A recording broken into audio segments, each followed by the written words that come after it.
Bendiciones, bienvenidos a su espacio Siembra y Cosecha. Dando gloria a Dios por la oportunidad de un día más estar delante de ustedes con la intención de presentar la santa palabra de Dios, con la intención de ayudar, de cooperar, de ser un colaborador en la enseñanza de la Escritura para temas que a veces suelen ser un poco tal vez no conflictivos, pero que se pueden prestar para la confusión. En este caso, quiero hablar respecto al tema de por qué la Biblia y no otros libros. Pero sin embargo, antes de esto quiero darle la gloria a Dios por cada uno de los que ven los mensajes, los vídeos, por cada uno de los que los comparten y por la edificación que espero esté llevando a los corazones de las personas que los escuchan. Desde esa perspectiva, desde ese propósito es del cual yo estoy hablando y es del cual yo estoy enfocado. Por tanto, darle la gloria a Dios porque Él nos permite siempre hacer las cosas para su gloria y para su honra y tener siempre en nuestros corazones la inquietud de que lo hacemos para Él y no para ninguna otra situación.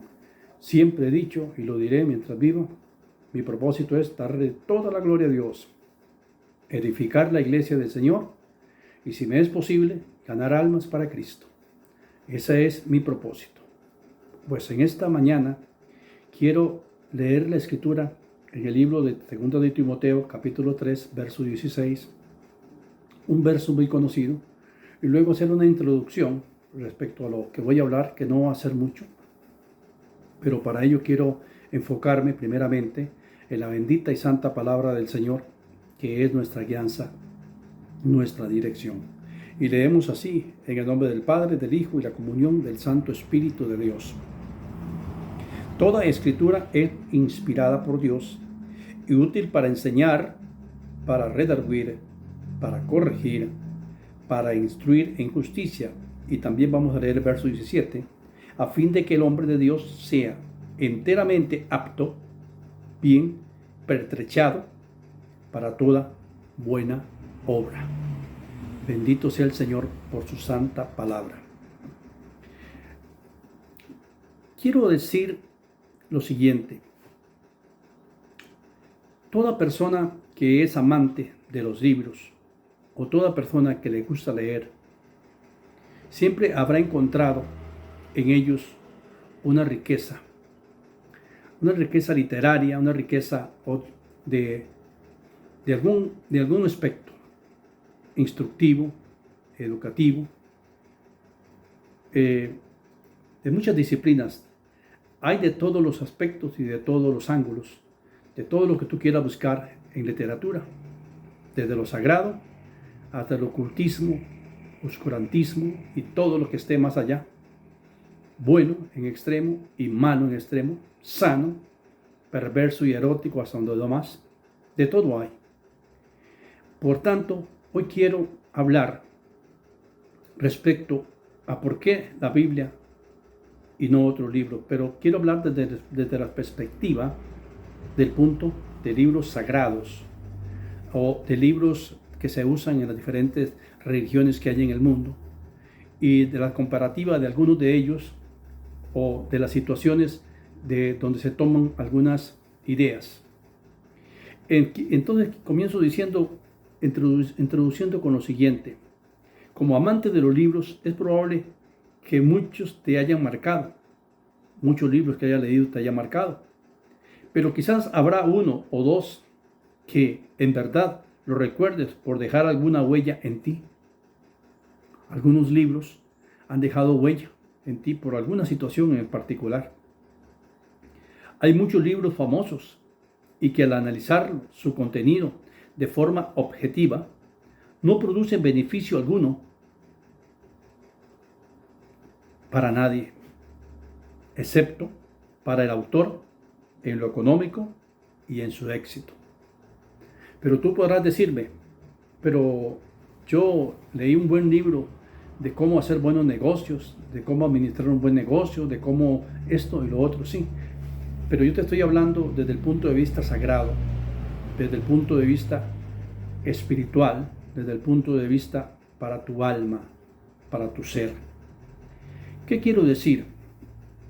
Por ejemplo, yo intenté leer el libro sagrado de los budistas y algunos otros en lo religioso, pero me di cuenta que no me llevaban a nada bueno. No. ¿Por qué? Porque también en el género literario libre hay algunos, como mencioné, que son famosos, entre comillas, y encontré lo mismo en todos. ¿Qué encontré? Tanto en los religiosos como en los que llaman famosos. Una vaciedad total. Una vaciedad porque ellos no contienen ninguna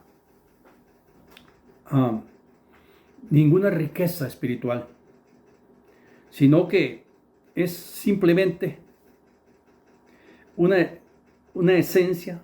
O sea, no tienen nada que ofrecer, sino que no tienen esencias, son sin nada.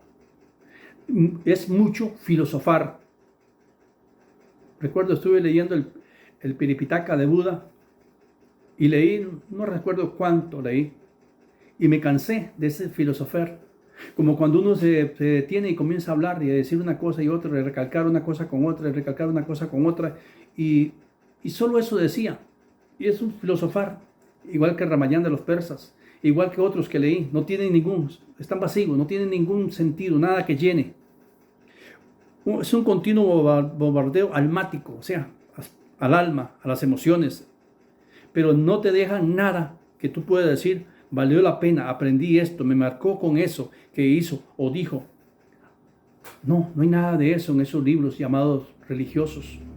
No, porque al final de cuentas, tanto el Buda como el Ramayana de los persas, tanto ellos como el Zoroastro y todas estas personas, en esencia, ellos mismos, al final marcaban hacia otro rumbo.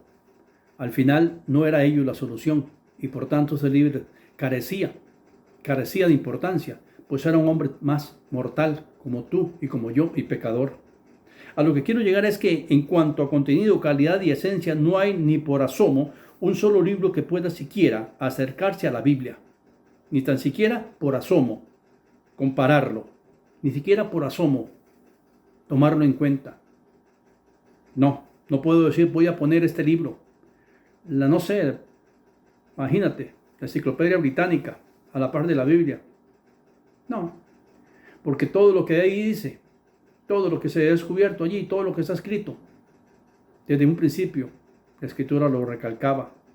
Y lo que aún no se ha descubierto, la Escritura ya lo recalcó. Entonces hoy quiero hablar del cuidado que debemos tener los cristianos, hablo a los cristianos, al leer o tomar muy en serio algunos libros que se dedican a ¿qué?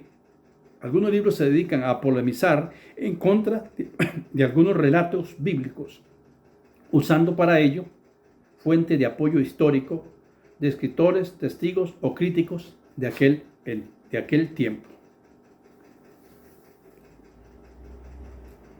Recuerdo que en cierta ocasión estuve leyendo el libro de Enoch. Leí hasta el segundo o tercer capítulo del libro de Enoch. Conforme iba leyendo, encontré que en el primer capítulo del libro de Enoch, encontré mucha información y muchas cosas que yo decía, caramba, ¿por qué razón este libro no está en la Escritura? Debería estar. Conforme fui leyendo y fui avanzando, me fui dando cuenta de que no podría decirlo con certeza, pero da la impresión de como que el autor cambia, o no es el mismo autor, o parece como que se incluyeran otros actores a la par del autor, o es otro autor el que está escribiendo. Y ya comienzan a fantasear y comienzan a hablar cosas que ya, desde usted como ser humano, aún como ser humano, un pobre pecador con una mente finita, descubre que eso no tiene inspiración. Pero hay personas que siguen leyendo y ahora, cuando se dan cuenta, están dándole más credibilidad a un libro que no se enmarcó entre los libros de Dios, incluyó en la Escritura porque se abocaron a leer y a confiar más en este libro o en estos libros que en la palabra de Dios. Entonces, el primer punto que quiero ver es el siguiente. Más adelante voy a hablar también respecto a esto un poquito que acabo de mencionar. El punto número 1. ¿Por qué la Biblia y no otros libros? Primero, por el peligro que en estas fuentes generan. El peligro que este tipo de libros generan para el cristianismo. Y el primer paso que quiero ver es que tiende a generar en el cristianismo un escepticismo. Cuando empezamos a buscar información de más en cuanto a temas un tanto oscuros en la Biblia, lo primero que se genera en nuestra alma es la duda. Sí. Cuando nosotros no tenemos el material suficiente en la Escritura para entender lo que ahí se está hablando, cuando tú has ido por acá, por allá, atrás, adelante en la Escritura buscando respuesta para X o Y tema y no la has encontrado, y acudes a fuentes, como dije antes, pueden ser históricos, pueden ser testigos, que por supuesto no van a ver, pero fuentes de testigos que hubieron en aquel tiempo, historiadores contemporáneos de la época, escritos paralelos a la Escritura o religiosos de aquel entonces. Y tú comienzas a recabar información de estos. Tú estás poniendo por encima estos libros, estos actores, estas personas, estos veredictos sobre la Escritura, sobre la santa palabra de Dios. Y por supuesto que esto te va a crear, ¿qué te va a crear? Escepticismo, duda. Sí, porque ahora estás comparando lo sagrado e inspirado con un simple relato humano. Estás dando tanta veracidad a un triste mortal que te atreves a comparar su información con la inspiración de la santa palabra de Dios a través del Espíritu de Dios.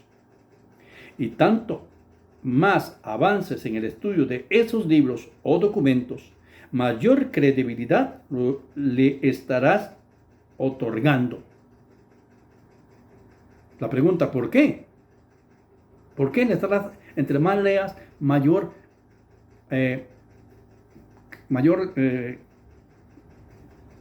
credibilidad le darás? ¿Por qué? Muy sencillo. Has entrado en el terreno de Satanás. ¿Cuál terreno? La duda. La duda que sembró en el jardín del Edén cuando le dijo a Eva con que Dios os ha dicho, y sembró duda en ella.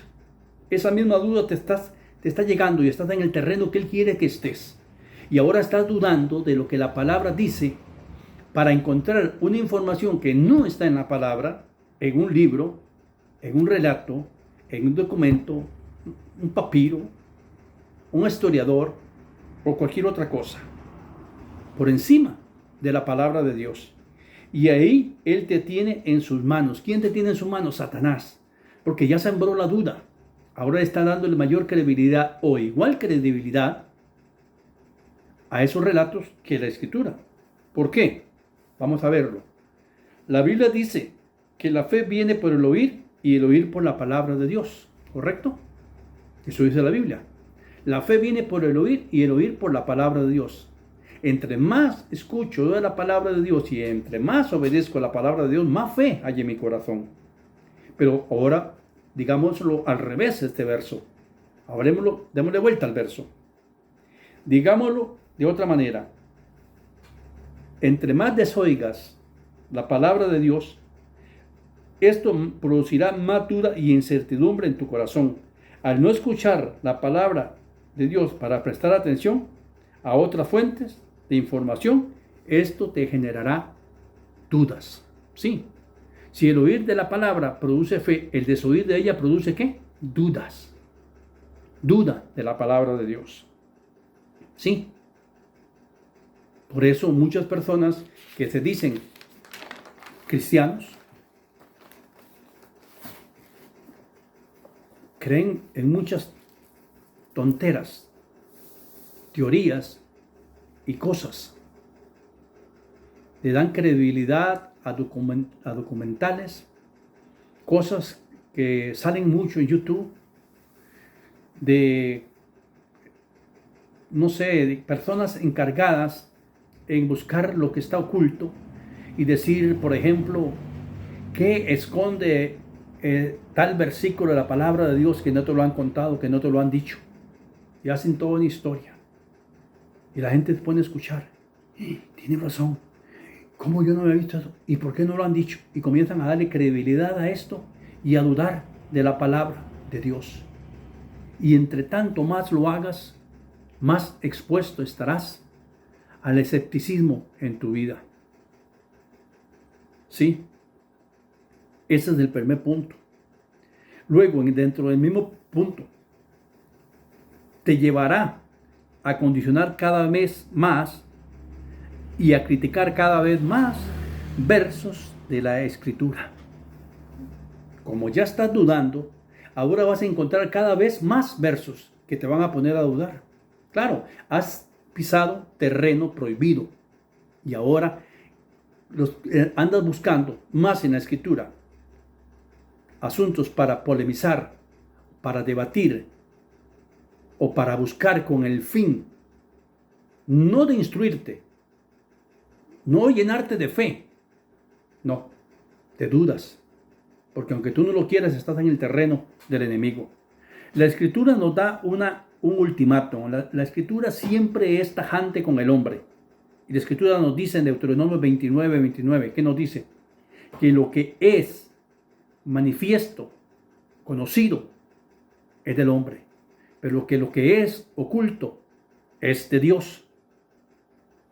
Esto es un ultimátum. Lo que no está en la santa palabra de Dios, lo que no está en este libro sagrado, escrito y revelado, tú no tienes por qué buscarlo en ningún otro lugar, porque no hay una respuesta en ningún otro lugar para lo que no está establecido, porque es de Dios, dice Deuteronomio 29.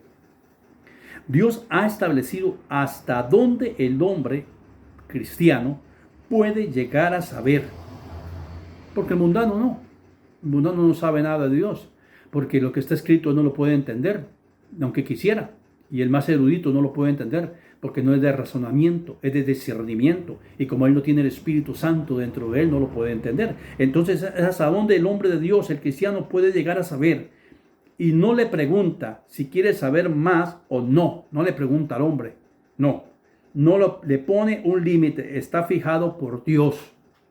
Dios nos dijo, Carlos, ¿hasta dónde quieres saber en la Escritura? ¿Para llevarte luz? No, toda la Escritura está revelada. Él da iluminación sobre la Escritura, pero lo que está aquí escrito, que no es claro, y que por más que tú busques en toda la Escritura no tiene respuesta,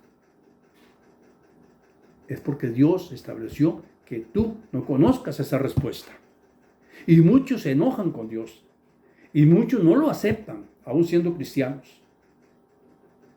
Y entonces buscan información en estos libros peligrosos, en estos textos, en estos historiadores, en estos documentales, en estos diferentes recursos que hoy en día hay. Cuando tú como cristiano procuras de alguna forma descifrar algunos, entre comillas, enigmas bíblicos, lo que estás haciendo es retar y desobedecer a Dios.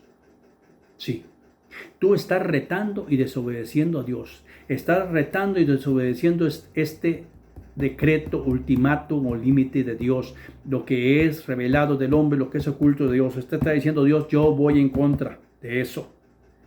Y ir en contra de los límites que ya fueron establecidos por Dios.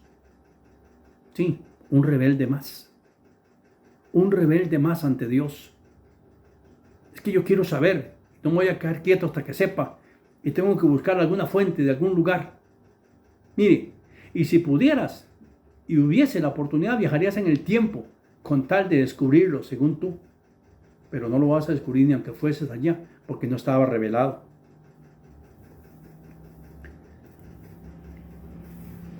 Por ejemplo, Los libros apócrifos.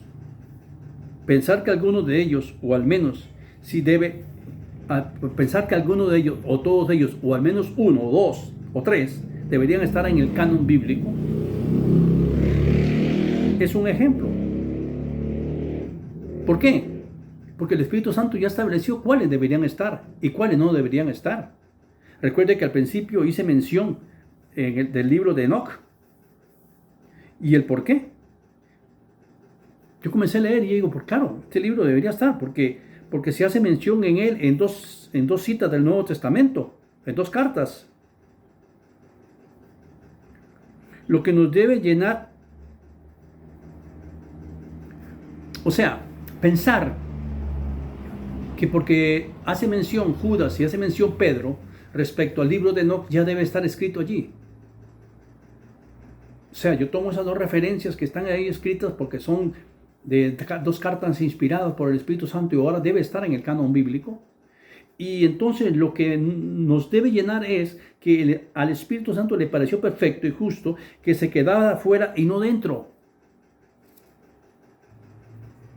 Si al Espíritu Santo le pareció que no tiene que estar, ¿quién soy yo?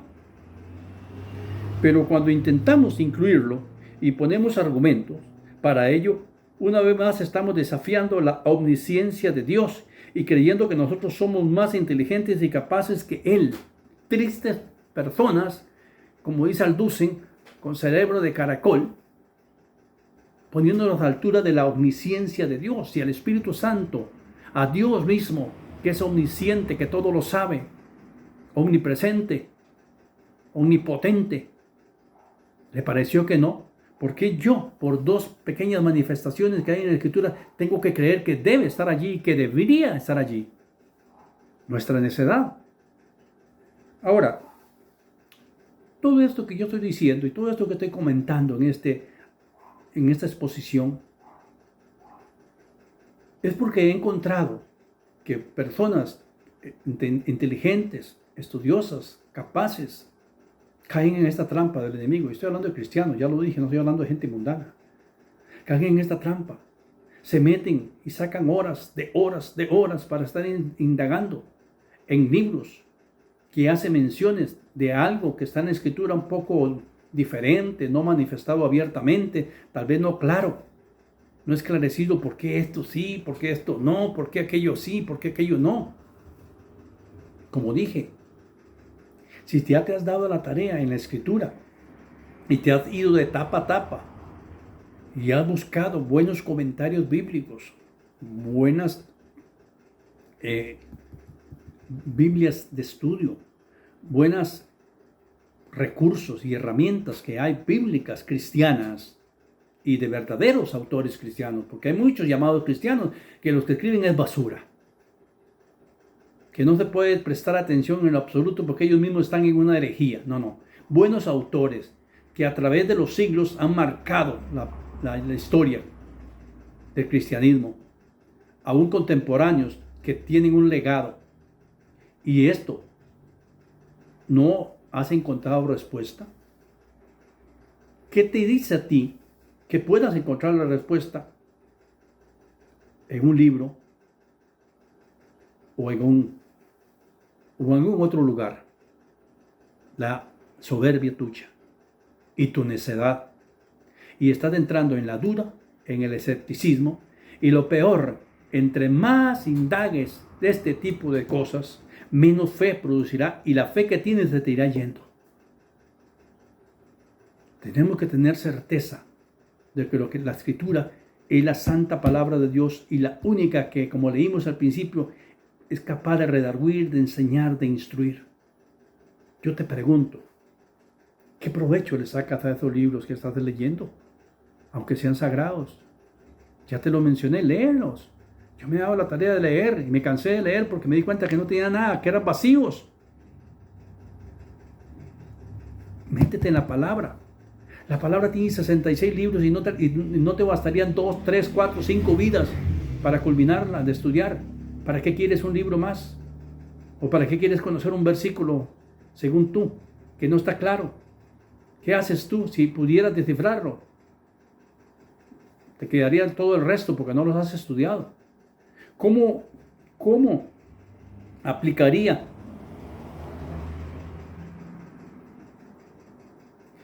¿Qué decir?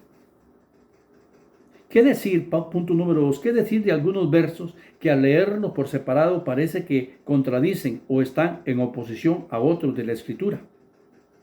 Te recuerdas de la ley de la hermenéutica, ¿verdad? Y de la interpretación bíblica.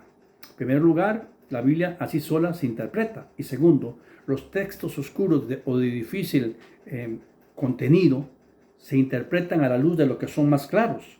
Entonces, como leímos al principio, la Biblia dice que toda, o una parte, o unos versos, o algunos, no, toda la Escritura es inspirada. Por tanto, no da lugar para que nada se quede fuera de ese soplo de Dios en la Escritura. Entonces, ningún verso, por difícil o por feo que te parezca, está fuera de la gracia de Dios y fuera de la inspiración de Dios. Por eso haríamos muy mal al querer enfrentarnos al Dios que puso las reglas de su palabra por ser nosotros necios y brindar, por enfrentarnos a ese Dios que puso la regla de su palabra por nuestra necedad y cuestionamiento que nos llevará de a poco al escepticismo. O sea, eso nos llevará de a poco al escepticismo, oponernos.